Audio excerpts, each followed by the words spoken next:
ஆப்பிரிக்கால ஒரு ஏரி இருக்கு.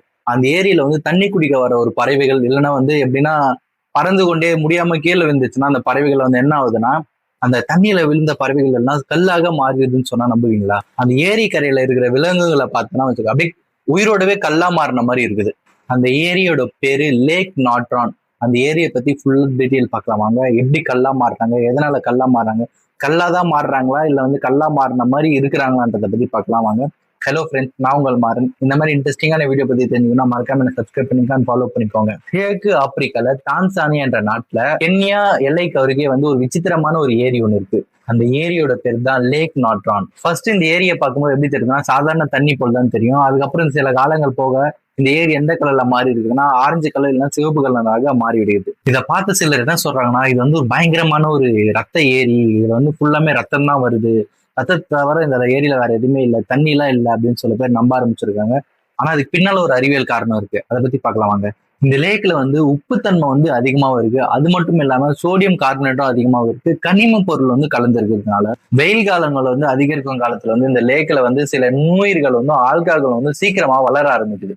அதனாலதான் வந்து இந்த ஏரி வந்து சில நேரங்கள்ல வந்து சாதாரண தண்ணி போலையும் சில நேரங்கள் வந்து பச்சை கலர்லயும் இல்லைன்னா வந்து சிவப்பு அல்ல ஆரஞ்சு கலர்லயும் வந்து தெரிய ஆரம்பிச்சிருக்கு. சோசியல் மீடியால வந்து இந்த ஏரியில வந்து விழுந்தாங்கன்னா வந்து கல்லா மாறிடுறாங்க, டக்குன்னு விழுந்த உடனே கல்லா மாறிடுறாங்கன்ற வந்து நியூஸ் பரவி பயங்கரமா வந்து இந்த ஏரியை பத்தி உலகம் முழுவதுமே பரவ ஆரம்பிச்சிருக்கு.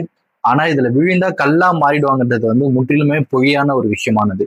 பறவைகள் எல்லாம் வந்து சிறிய உயிரினங்கள் இறந்த பிறகு வந்து அந்த உடல் வந்து அந்த ஏரியில விழுந்த உடனே என்ன ஆகுதுன்னா உப்பு மற்றும் கனிம படிவங்கள் படிந்து அந்த விழுகிற பறவையா இருக்கட்டும் இல்ல வந்து விலங்கா இருக்கட்டும் சில போல காட்சி அளிக்குது. இந்த போட்டோ வந்து எப்படி வைரல் ஆச்சுன்னா அந்த ஏரி வந்து எப்படி வைரல் ஆச்சுன்னு கேட்டீங்கன்னா இந்த புகைப்பட கலைஞர்னு எப்படி சொல்லுதுன்னா போட்டோகிராஃபர் எல்லாம் இருக்காங்களா இப்போ போட்டோ அந்த மாதிரி வந்து நீக் பிராண்டோ என்ற போட்டோகிராஃபரால தான் இந்த படம் வந்து இந்த ஏரியும் வந்து பயங்கரமா வைரல் ஆக ஆரம்பிச்சிருக்கு.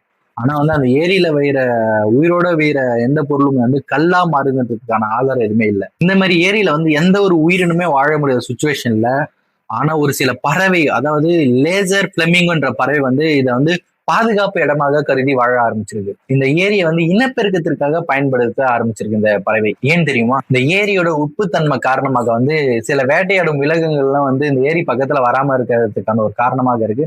இதனாலே இந்த பிளமிங்கோ பறவை வந்து இனப்பெருக்கம் செய்யறதுக்கான பாதுகாப்பான இடமாகவும் கருதி அந்த இடத்துல வாழ ஆரம்பிச்சு இனப்பெருக்கமும் செய்ய ஆரம்பிச்சிருக்கு. இந்த இயற்கை வந்து ஒரு உயிருக்கு வந்து ஆபத்தான இடமோ மற்றொரு உயிருக்கு வந்து பாதுகாப்பான ஒரு இடத்தையும் வந்து எப்படி வந்து மாத்தி அமைச்சிருக்குன்னு பாருங்க. இந்த லேக் பக்கத்துல வந்து ஓல்டினியோ லெங்கை என்று ஒரு பெரிய எரிமலையும் இருக்கு.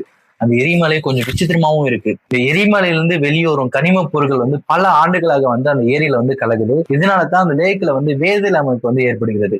இந்த ஏரி வந்து எப்படி இருக்குதுன்னா உலகத்துல இருக்கிற மற்ற ஏரியில இருக்கிறத விட இந்த ஏரி வந்து முற்றிலுமே ஒரு விசித்திரமான மாற்றி அமைக்கப்பட்ட ஒரு வேறுபட்ட ஒரு ஏரியாவே இருக்கு. இந்த லேக் நட்ரான் வந்து ஒரு விசித்திரமான இயற்கையின் ஆய்வகமாகவும் இருக்கு. சோசியல் மீடியால சொல்வது போல இந்த லேக் வந்து ஒரு உயிரை வந்து உடனடியாக கல்லாக்குவது இல்லை.